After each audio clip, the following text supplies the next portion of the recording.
Shalom Bapak Ibu dan Saudara yang terkasih dalam Tuhan. Kita bersyukur untuk pagi hari yang indah ini. Ya, cuaca memang hujan ya, tidak mengurangi sukacita kita di hadapan Tuhan. Pembacaan firman Tuhan dari Yesaya pasal 28 di ayat 29 berkata begini: "Dan ini pun datangnya dari Tuhan semesta alam. Ia ajaib dalam keputusan dan agung dalam kebijaksanaan. Dan ini pun datangnya dari Tuhan semesta alam. Ia ajaib dalam keputusan dan agung dalam kebijaksanaan." Datangnya dari Tuhan. Apa yang datang dari Tuhan? Nah, kalau kita melihat ayat-ayat di atas di pasal 28 ini berbicara ada tindakan Allah ya kepada umat Israel, umat Yehuda, di mana mereka mengalami disiplin dari Tuhan dan mengalami kesukaran dalam hidup, ya, mengalami penderitaan. Nah, mengapa itu terjadi? Ya, memang itu dari Tuhan, ya. Dan dikatakan bahwa adil. Tuhan itu adil, ajaib dalam keputusannya, bijaksana. Ya, apa yang Tuhan buat, Tuhan lakukan tentu adalah hal yang terbaik. Itu adalah keputusan Allah yang terbaik. Nah, bagi umat ini ya mengalami hal-hal yang sulit, tetapi itu tidak bertujuan untuk menghabisi umat atau membinasakan. Firman Tuhan berkata begini, kalau kita lihat kebijaksanaan Tuhan dalam hal ini, di ayat 23 berkata begini: "Pasanglah telinga dan dengarlah suaraku, perhatikanlah dan dengarkanlah perkataanku. Setiap harikah orang membajak, mencangkul, dan menyisir tanahnya untuk menabur?" Ya, apakah setiap hari? Apakah terus-menerus hanya mencangkul, menabur? Ya, tiap hari kah? Ya, ini pertanyaan yang tidak perlu dijawab karena jawabannya sudah jelas. Ya, tidak tiap hari, tapi ada waktunya. Ya, bukankah setelah meratakan tanahnya ia menyerakkan jintan hitam dan menebarkan jintan putih, menaruh gandum, jawawut dan jelai kehitam-hitaman dan sekoi di pinggirnya? Nah, mengenai adat kebiasaan ia telah diajari, diberi petunjuk oleh Allahnya.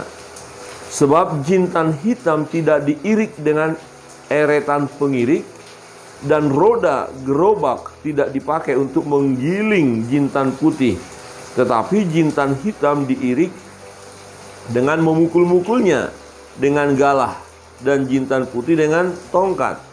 Apakah orang waktu menggirik memukul gandum sampai hancur? Ya, sungguh tidak. Orang tidak terus-menerus memukulnya sampai hancur.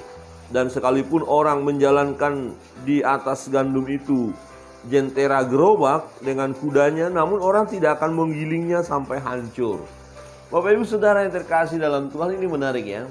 Ya, kalau dikatakan menggirik ya gandum, memukul gandum, mengirik, memukul, apakah sampai hancur?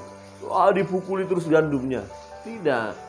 Ya, jadi ada batas ya tertentu. Ya, kalau seorang petani ya mengirik gandumnya, memukul, dia sudah paham banget, ya ngerti, nalurinya sudah ada ya untuk memukul sekeras apa pukulan itu. Jadi hanya untuk merontokkan gandum itu dari batangnya, tidak untuk menghancurkan. Nah, kalau udah hancur untuk apa? Ya, jadi memang dipukul, tapi pukulan itu tidak menghancurkan. Ya, pukulan itu untuk mendapatkan hasil yang baik. Ya, sehingga dipisahkanlah ya bulir-bulir gandum dengan batangnya, ya harus dipisahkan. Nah, kemudian bulir gandum yang baik akan diambil, ya, akan dimanfaatkan, dikelola. Itu yang baik. Jadi dikatakan sungguh tidak, orang tidak terus-menerus memukuli sampai hancur.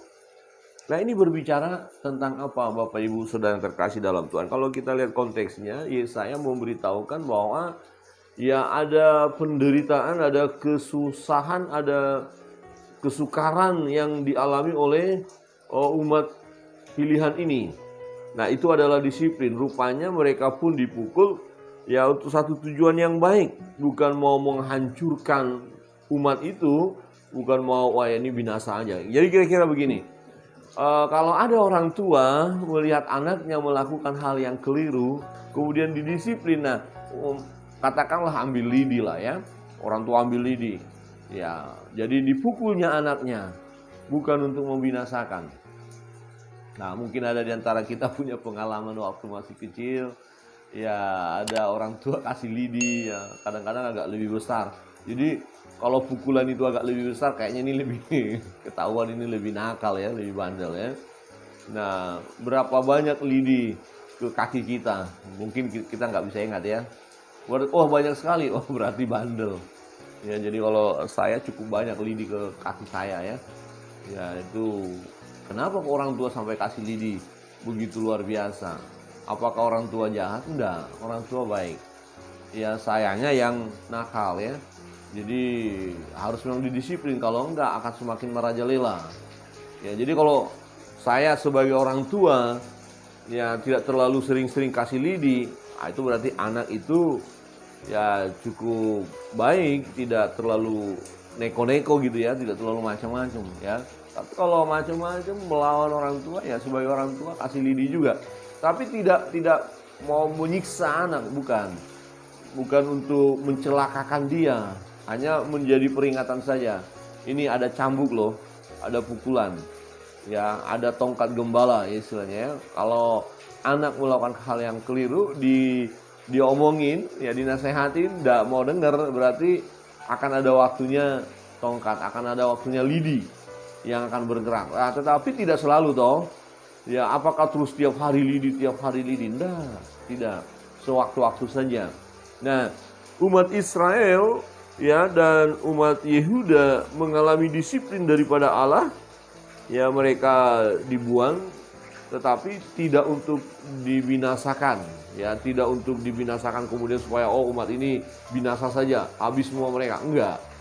Ya nanti akan terjadi pemulihan.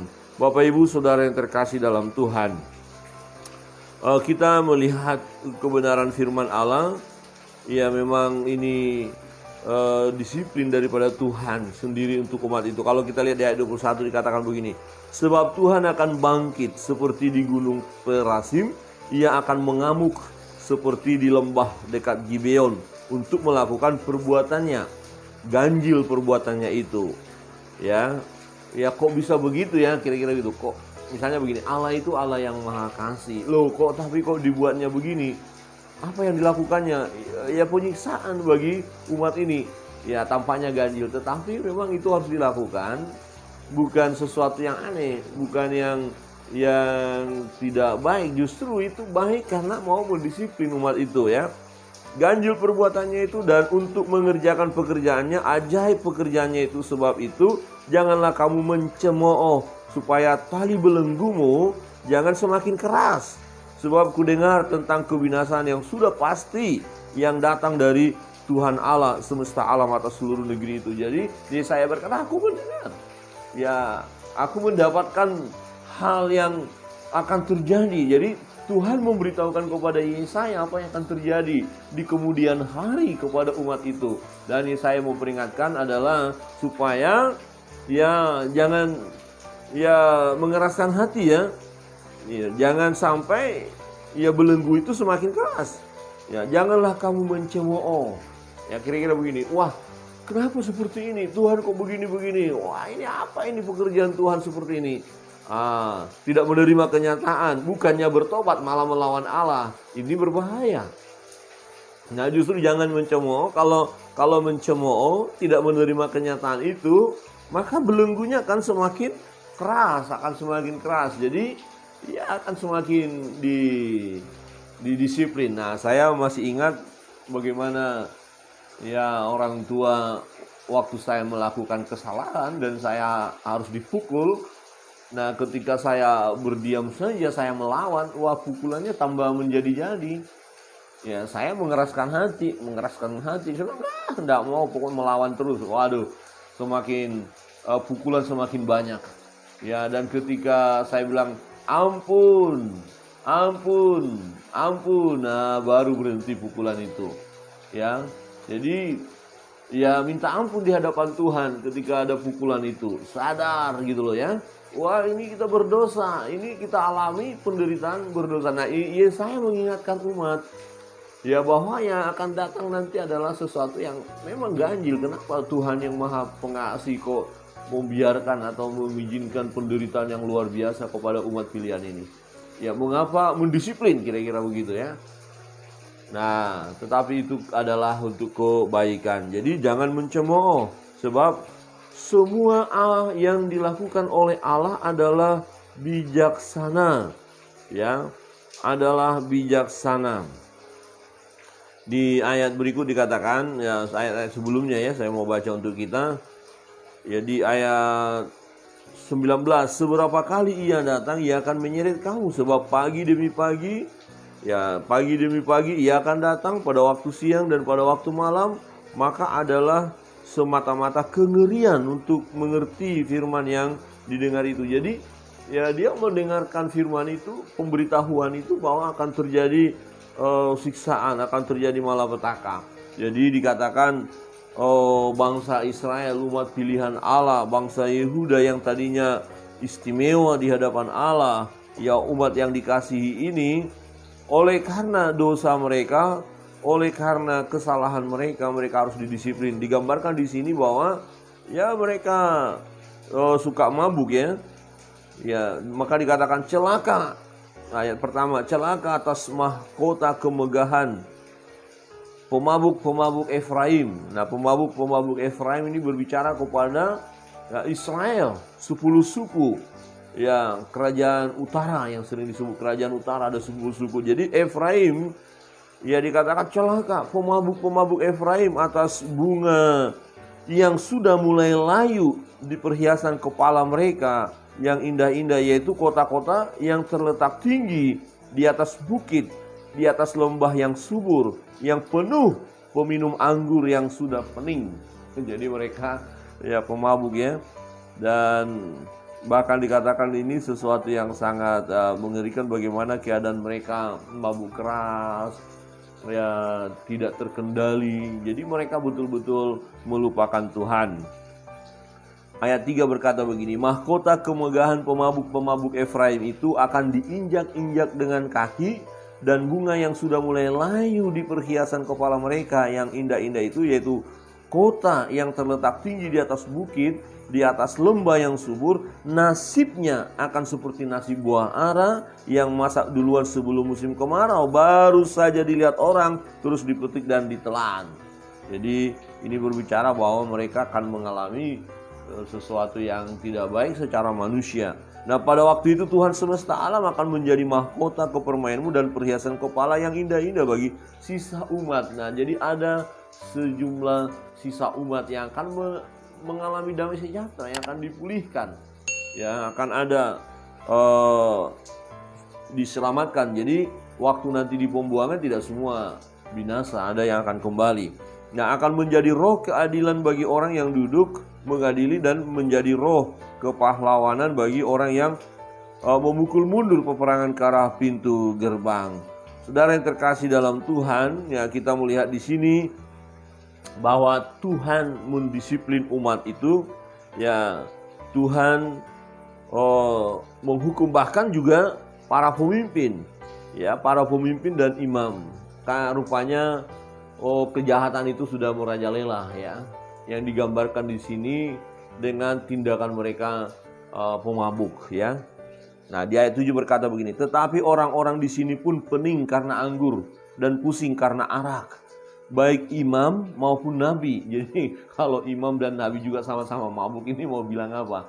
Jadi kira-kira begini, pendetanya, majelisnya, jemaahnya ya suka mabuk ya. Ini kira-kira akan bagaimana keadaan satu umat begini ya? Ya, pelayan-pelayannya Tuhannya juga, pelayan-pelayan Tuhan juga ya mabuk. Wah, ini sangat mengerikan. Ini menunjukkan kebobrokan ya, menunjukkan keberdosaan umat itu. Baik imam maupun nabi pening karena arak, kacau oleh anggur. Mereka pusing oleh arak, pening pada waktu melihat penglihatan, goyang pada waktu memberi keputusan. Ya, iya jelas ya, bagaimana orang mabuk kasih keputusan. Ya, orang mabuk terus khotbah, apa enggak ngalor ngidul itu khotbahnya itu. Kacau balau ya. Sungguh segala meja penuh dengan muntah, kotoran, sehingga tidak ada tempat yang bersih lagi. Ini menggambarkan bahwa memang hampir semua kehidupan umat itu ya berdosa ya. Jadi merajalela kejahatan itu, dan itu sebabnya Tuhan akhirnya menghukum mereka. Nah, kalau mereka umat ini dihukum, itu adalah tindakan yang bijaksana dari Allah. Ya, di bagian terakhir dikatakan tadi, ayat yang kita baca bahwa ini adalah ketetapan Allah. Perbuatan Allah ajaib, ya, ia ajaib dalam keputusan dan agung dalam kebijaksanaan. Jadi ada kehancuran, ada pukulan, ya ada disiplin, itu dari Allah, ya tujuannya baik. Dan kita lihat tujuannya tidak mau membinasakan umat itu, tidak, tapi supaya umat itu mengalami pemulihan, supaya umat itu kembali datang kepada Allah, supaya umat itu menyembah Allah. Ya, jadi memang ada pukulan, tapi bukan untuk menghancurkan. Nah, pukulan itu adalah disiplin, ya, untuk membentuk umat. Jadi kalau dalam perjalanan hidup kita melakukan tindakan-tindakan yang keliru, yang jauh daripada Allah, pikiran kita, perkataan kita, perbuatan kita tidak sesuai dengan firman Allah, ya kita berdosa di hadapan Allah. Nah, maka Allah akan disiplin kita, dan itu adalah tindakan yang terbaik dari Allah. Dan itu juga baik untuk kita. Sebab kalau Tuhan tidak disiplin kita, berarti kita akan asik dalam perbuatan kita yang jahat. Jika kita asik dalam perbuatan kita yang jahat, maka kebinasaanlah yang terjadi dalam hidup kita. Tetapi kalau Tuhan disiplin kita, kalau Tuhan pukul kita, ya jangan mencemooh, tapi berkata syukur kepada Tuhan. Aku didisiplin oleh Tuhan. Tuhan mengasihi aku, dan disiplin ini adalah kebaikan untuk aku. Aku mau bertobat, harus begitu. Jadi berhentilah dalam melakukan hal yang jahat. Kalau kita lihat digambarkan di sini umat ini pemabuk, ya berhentilah mabuk-mabuk gitu. Berhenti minum anggur yang memabukkan, berhenti minum arak itu gitu ya. Berhenti. Tetapi sebenarnya tidak hanya masalah minum yang dimaksud di sini, tapi berhenti melakukan kejahatan. Ya, berhenti, dan sekarang lakukanlah apa yang difirmankan oleh Tuhan. Biarlah kita terus mengalami ya berkat-berkat dari Allah. Bukankah firman Tuhan kita sudah renungkan beberapa minggu yang lalu? Kalau kita mendengar suara Tuhan, taat kepada perintah Allah, maka berkat-berkat akan mengalir dalam hidup kita. Ya, bukan siksaan, ya bukan cambuk yang kita alami, tidak, tetapi berkat-berkat yang senantiasa mengalir. Biarlah kiranya melalui kebenaran firman ini kita mampu melihat bahwa segala sesuatu yang Tuhan izinkan terjadi dalam hidup kita, segala sesuatu yang dilakukan Tuhan kepada kita, termasuk disiplin itu, adalah keputusan Allah yang bijaksana, adalah keputusan Allah yang ajaib, dan adalah keputusan Allah yang terbaik buat kita. Kiranya Tuhan Yesus memberkati kita.